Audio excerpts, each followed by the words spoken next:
The galaxy was a tapestry of stars, each holding secrets that whispered through the void. Among the galactic civilizations, Earth was nothing but a backwater, a forgotten marble of blue, tucked away in the obscurity of the Milky Way's Orion arm. Or so the Council of Enlightened Species thought. This belief changed when a distress signal crackled through subspace. A signal from the Vracnid, a warrior species known for their brutality and dominance across countless systems. It was unthinkable. The Vracnid, who had once enslaved entire planets, were begging for help. "This has to be an error," said Soralexis, an elder from the Zenith Alliance, addressing the Galactic Council chamber. Her translucent, crystalline form shimmered in the dim light. "The Vracnid do not plead for aid." The signal replayed again. Grainy, distorted, but unmistakable. "Help us, avoid Earth. We underestimated it, survivors. If you hear this, stay away." The chamber erupted into murmurs. Even the elder species, the ancient Clivor with their fungal intelligence, the towering Archon with their liquid metal frames, exchanged uneasy glances. What could bring the Vracnid to their knees? "Earth," murmured Iraktol, a Zalaran scholar with centuries of knowledge. Their species was only recently granted observation status. Primitive. Small. Violent, yes, but contained. Apparently not contained enough, came the low rumble of Ektora, a Ren warrior, his bioplated body flexing uneasily. Before anyone could respond, a hologram activated in the center of the chamber. It was a live feed, raw, unfiltered, and terrifying. A Vracnid warship hovered above a planet, its hull scorched and fractured. Below it, the surface of Earth churned with unnatural storms, a landscape shifting violently between lush greenery and desolation. The video cut to chaos inside the ship. Warriors scuttling, screaming, their durable exoskeletons melting as something unseen ate away at them. The feed ended abruptly, but the final frame froze. A single phrase, written in human language, glared from the walls of the Vracnid ship. "You shouldn't have come here." In a secluded corner of the chamber, a minor envoy of the council leaned forward. It was Draction, a historian of minor repute but great curiosity. His 8 eyes shimmered with calculation as he replayed the Vracnid message. "This must be an elaborate ploy," he said, his voice tinged with doubt. "Humans are adaptable, yes. Aggressive, sure. But to repel the Vracnid? Laughable." "Not if Earth is a death world," whispered a voice beside him. It was Sorelka, a Zentari biologist, known for her obsession with categorizing dangerous ecosystems. "Impossible," Draction scoffed. "We've seen death worlds. Planets with methane seas, diamond rains, and carnivorous atmospheres. Earth doesn't fit." Sorelka's bioluminescent skin pulsed softly, the Zentari equivalent of a smirk. "Doesn't it? Have you seen the predators humans live alongside? The microbial life they've weaponized? The extremes they survive for mere sport?" "Enough conjecture," barked Soralexis, silencing the murmurs. "We will not be ruled by fear. A fact-finding mission will clarify this anomaly. I propose a scouting team, volunteers only." Despite the council's wisdom, only 2 groups volunteered: the Zalaran scholars, ever curious about forbidden knowledge, and the Ren warriors, confident in their superior strength. They would descend upon Earth to uncover its secrets and assess the threat. Draction was chosen as the scholars' representative, and though his logical mind dismissed Sorelka's death world theory, he couldn't ignore the gnawing doubt planted by the Vracnid signal. Beside him stood Ektora, leading the Ren contingent, his bioarmor bristling with confidence. "Let us see what this primitive world truly hides," Ektora said, stepping onto the transport ship. As they approached Earth, the planet's vibrant beauty mocked their unease. Oceans glittered, clouds danced across continents, and the vibrant green of forests was unlike anything the sterile worlds of the Council had ever known. But as their descent began, the facade cracked. Instruments malfunctioned, reading radiation spikes where there should be none. Wind currents shifted unpredictably, battering their ships.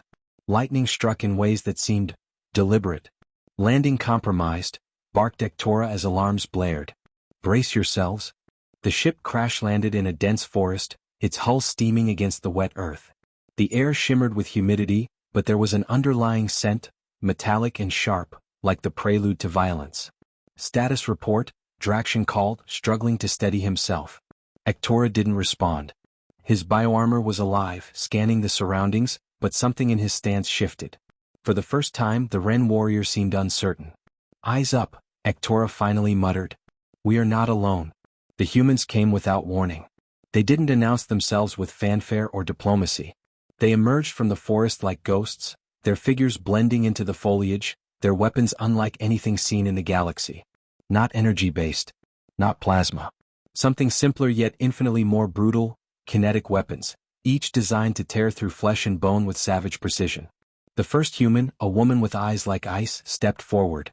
Her voice was calm, her words clipped. "State your purpose or state your prayers." Ektora growled, his bioarmor flexing as his warriors stepped into formation. "We are Ren. We do not kneel. We demand parley." The woman tilted her head. Behind her, more humans emerged, their faces painted with strange patterns, their movements synchronized and silent. Draxion raised a hand, his Zalaran diplomacy instincts kicking in. "We mean no harm.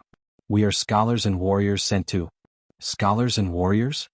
The woman interrupted, a cold smile forming. "Funny. That's what the Vracnid called themselves too." Behind her, the trees seemed to shift. No, not the trees, machines. Camouflaged constructs, massive and ominous, their weapons humming faintly. "You're standing on Earth," the woman continued. "The ultimate death world. And you've just crossed the line." The silence after the human's declaration was oppressive.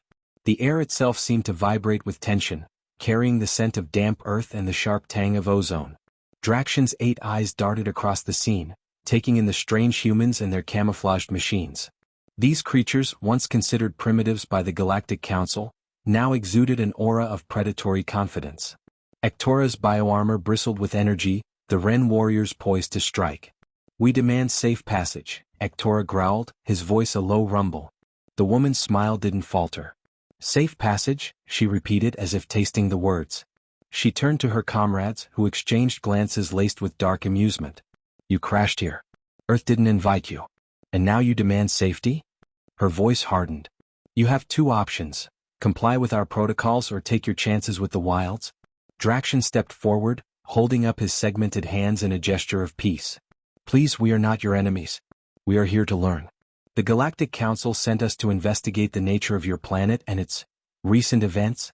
The woman's gaze fixed on Draxion, and for a moment, her icy demeanor thawed into something resembling curiosity. "Investigate, huh? You want to know why the Vracnid didn't make it back?" "Yes," Draxion admitted cautiously. Her laughter was sharp and joyless. "Oh, they made it back, at least pieces of them did. That's how we know they thought they could conquer us." The forest behind her came alive with the sound of heavy footsteps. Emerging from the trees was a massive bipedal machine, its armor bristling with weapons and its surface etched with battle scars. It bore the unmistakable markings of the Vracnid Empire, ripped from their ships and repurposed. "Let's make this simple," the woman said, motioning toward the mech. "We'll give you your answers, but only if you earn them. Out here, survival is the price of knowledge." They were marched through the forest under the watchful eyes of the humans. The group was small, only a dozen humans, but their presence felt much larger, as though the land itself bent to their will. Draxion found himself studying them closely.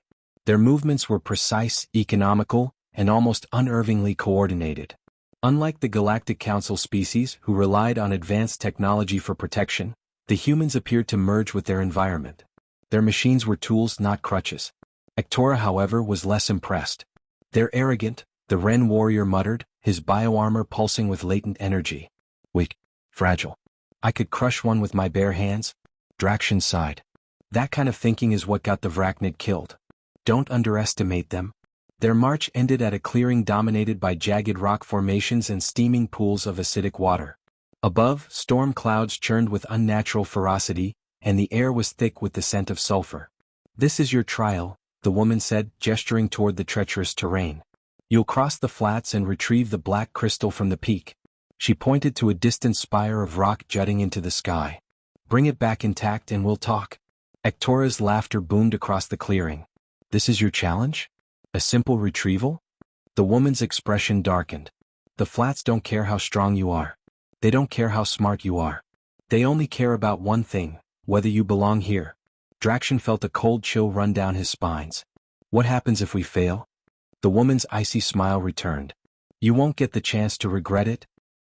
The first few meters across the flats were deceptively easy. The rocky ground was uneven but manageable, and the acidic pools, though steaming ominously, seemed to pose no immediate threat. "Weak," Ektora muttered, leading his warriors across the terrain with confidence. "This is no trial, it's a stroll." Draction hung back, his senses heightened. The humans hadn't followed them into the flats, but he felt their eyes watching, their confidence in the land's lethality unsettling. Something isn't right, Draction murmured to Sorelka, the Zentari biologist accompanying him. Sorelka's bioluminescent skin flickered uneasily. I can feel it too. The ecosystem here is reactive. Alive in a way that's not natural. As if on cue, the ground trembled beneath them. Ektora froze, his warriors bristling with tension. The tremor grew into a rumble, and suddenly the ground beneath one of the Ren gave way, swallowing the warrior whole. Fall back. Ektora roared, but it was too late. The ground erupted, revealing massive burrowing creatures with armored shells and razor-sharp mandibles. They moved with horrifying speed, drawn to the vibrations of their footsteps. Scatter. Draction shouted, darting toward a cluster of rocks. Sorelka followed, her nimble form darting between the pools of acid. The Ren warriors fought bravely, their bioarmor glowing as they unleashed energy blasts at the creatures. But for every one they killed, two more emerged from the ground, their mandibles clicking with predatory hunger. By the time Draction and Sorelka reached the base of the spire, only a handful of the Ren remained. Ektora was among them, his armor battered but his resolve unshaken. This is no natural ecosystem, Sorelka panted, her skin pulsing with stress. The creatures here, they're designed to weed out the weak. Designed by who? Draction asked, though he already knew the answer. Humans, Sorelka said grimly. The climb up the spire was grueling. Razor-sharp rocks cut into their hands, and the winds threatened to tear them from the cliffs. Yet, as they ascended, something strange happened. The air became clearer, the storms quieter. It was as though the planet itself was testing their resolve. Finally, they reached the summit. The black crystal sat in the center of the plateau, pulsing faintly with energy. Ektora stepped forward, his bioarmor glowing triumphantly. We've proven ourselves, he said, reaching for the crystal. The moment his hand touched it, the plateau trembled. A voice echoed through the air, not from the humans but from the planet itself. You are not worthy. The words hung in the air like an executioner's blade. You are not worthy. Ektora froze, his armored hand still hovering over the black crystal. The plateau trembled beneath their feet, and the sky above seemed to darken further, as if the entire planet was focusing its gaze on them. What trickery is this? Ektora bellowed, drawing his blade as if he could cut through the voice itself. The other Ren warriors formed a defensive line, their bioarmor pulsating with energy. Draction, however, didn't move. His many eyes scanned the terrain as the voice reverberated through his very core. This isn't the humans, he said quietly. It's the planet. It's alive. Sorelka's bioluminescent skin flickered in alarm. Alive? Impossible. Planets can't. They can if the humans made them that way, Draction interrupted, his voice low and urgent. This entire ecosystem, every predator, every storm, it's designed to test, to challenge, to judge. He turned his gaze toward Ektora. And it's judging us. Before anyone could respond, the ground beneath them cracked and split apart. The Ren warriors leaped back as massive roots, gnarled and glowing faintly with energy, burst from the rock. They writhed like serpents, encircling the crystal and forming an impenetrable barrier. You have trespassed, the voice boomed again, deeper and more menacing this time. You seek to take what you have not earned. Leave now or face annihilation. Ektora, unyielding as ever, stepped forward and raised his blade high. We will not be cowed by a voice, he roared. With a surge of energy, he brought his weapon down on the writhing roots. The result was instantaneous and catastrophic. The roots absorbed the energy of the strike and retaliated, lashing out with blinding speed. One of the Ren warriors was caught in the onslaught, his bioarmor crushed as the roots dragged him screaming into the abyss below. Fall back. Draction shouted, pulling Sorelka away from the crystal's pedestal. Ektora hesitated, his pride warring with his survival instincts, but even he could see the futility of the situation. This isn't a battle we can win, Sorelka gasped as they retreated. The planet itself is against us. Draction's mind raced as they scrambled down the spire, the roots and tremors following them like a relentless predator. He couldn't shake the feeling that the humans had known this would happen. They had sent them into this trial not just to test their resilience but to demonstrate something far more profound: Earth's superiority. By the time they reached the flats, they were bruised, battered, and demoralized. The acidic pools that had seemed so menacing earlier now felt like minor inconveniences compared to the wrath of the living planet. The humans were waiting for them at the edge of the forest, their expressions unreadable. The woman who had spoken earlier stepped forward, her gaze lingering on the ragged group. "Well," she asked, "did you get the crystal?" Ektora's eyes burned with rage, but he said nothing. It was Drakshin who stepped forward, his posture tense but respectful. "The planet rejected us," he admitted. The woman tilted her head, her lips curling into a faint smirk. "Rejected? No, it judged you. There's a difference." "Why?" Sorelka demanded, her voice trembling. "Why would you send us to face something like that? What kind of place is this?" The woman's smirk faded, replaced by a seriousness that sent a chill down Drakshin's spine. "This is Earth," she said simply. "And Earth is a reflection of its people." She gestured to the forest, the stormy skies, and the distant mountains. "Every creature here, every storm, every challenge, it's all a part of what makes us who we are. Resilient, adaptive, unstoppable. We didn't create this planet. It created us." Drakshin's mind reeled. The implications of her words were staggering. If Earth had shaped humanity into what they were, then the humans were not just survivors, they were the ultimate survivors. A species forged in the crucible of a death world. Ektora, however, was not so easily humbled. "You speak as though you are invincible," he growled. "But no species is without weakness." The woman's gaze turned icy. "You're right. We're not invincible. But we are unbreakable. And that's why you don't belong here." Before Ektora could respond, the forest came alive with motion. Creatures emerged from the shadows, massive beasts with glowing eyes, their forms a terrifying blend of predator and prey. They didn't attack, but their presence was a clear warning. "Leave," the woman said. "And tell your council what you've seen here. Tell them what Earth is, what we are." The journey back to their ship was a harrowing one. The creatures of the forest stalked them relentlessly, ensuring they didn't stray from the path. By the time they reached the crash site, Drakshin felt as though he had aged decades. As the ship ascended into orbit, the storm clouds parted just enough for him to catch one last glimpse of the planet below. It was beautiful in its savagery, a world that demanded respect. "What will you tell the council?" Sorelka asked quietly. Drakshin's gaze remained fixed on Earth. "The truth," he said. "That humanity isn't just another species. There's something else entirely. Something the universe isn't ready for." Ektora snorted, his pride still wounded. "They're just another obstacle. They'll fall like all the rest." But even as he spoke, Drakshin could see the doubt in the Ren warriors' eyes. Deep down they all knew the truth. Earth was not a world to be conquered. It was a world to be feared. The journey back to Ren space was a quiet one. The hum of the ship's engine seemed louder than usual, filling the heavy silence that had settled among the crew. Ektora sat rigidly in the captain's chair, his eyes staring into the void of hyperspace. Drakshin and Sorelka sat nearby, their expressions shadowed by the weight of their experiences. None of them spoke of the planet. The horrors of Earth, its judgment, and the raw power it had demonstrated lingered in their minds, as fresh as the acidic air that had stung their lungs. Even Ektora, who had boasted of the Ren's superiority, remained silent, a rare and telling moment of reflection. When they finally arrived at the Ren capital, Drakshin felt no relief. The towering spires of the citadel, usually a symbol of strength and dominance, felt insignificant now. His many eyes traced the skyline, but all he could see in his mind was the towering living roots of Earth rejecting their intrusion. Inside the council chambers, the most powerful members of the Ren Empire gathered.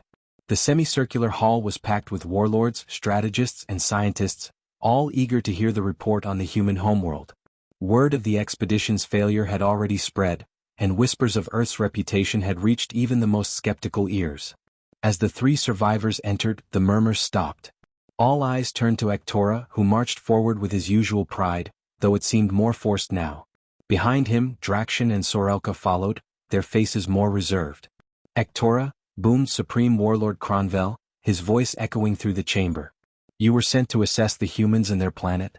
Speak. What have you learned?" Ektora hesitated, a rare sight. For a moment, his bravado faltered, but then he squared his shoulders and spoke. "Earth is unlike any world we have encountered. It is hostile, relentless, and alive. The humans are a reflection of their world, forged in its crucible." The warlords exchanged uneasy glances. Kronvel leaned forward, his piercing eyes narrowing. "Alive? What nonsense is this?" Drakshin stepped forward, his many eyes locking onto the supreme warlords. "It's true," he said firmly. "The planet itself rejected us. It judged us unworthy and it retaliated. We lost warriors. And I have no doubt that if we had stayed, none of us would have returned. The chamber erupted into chaos. Voices overlapped as warlords shouted questions, accusations, and disbelief. Some demanded proof, while others dismissed the claims as cowardice. Silence. Cronvel's voice cut through the noise, restoring order.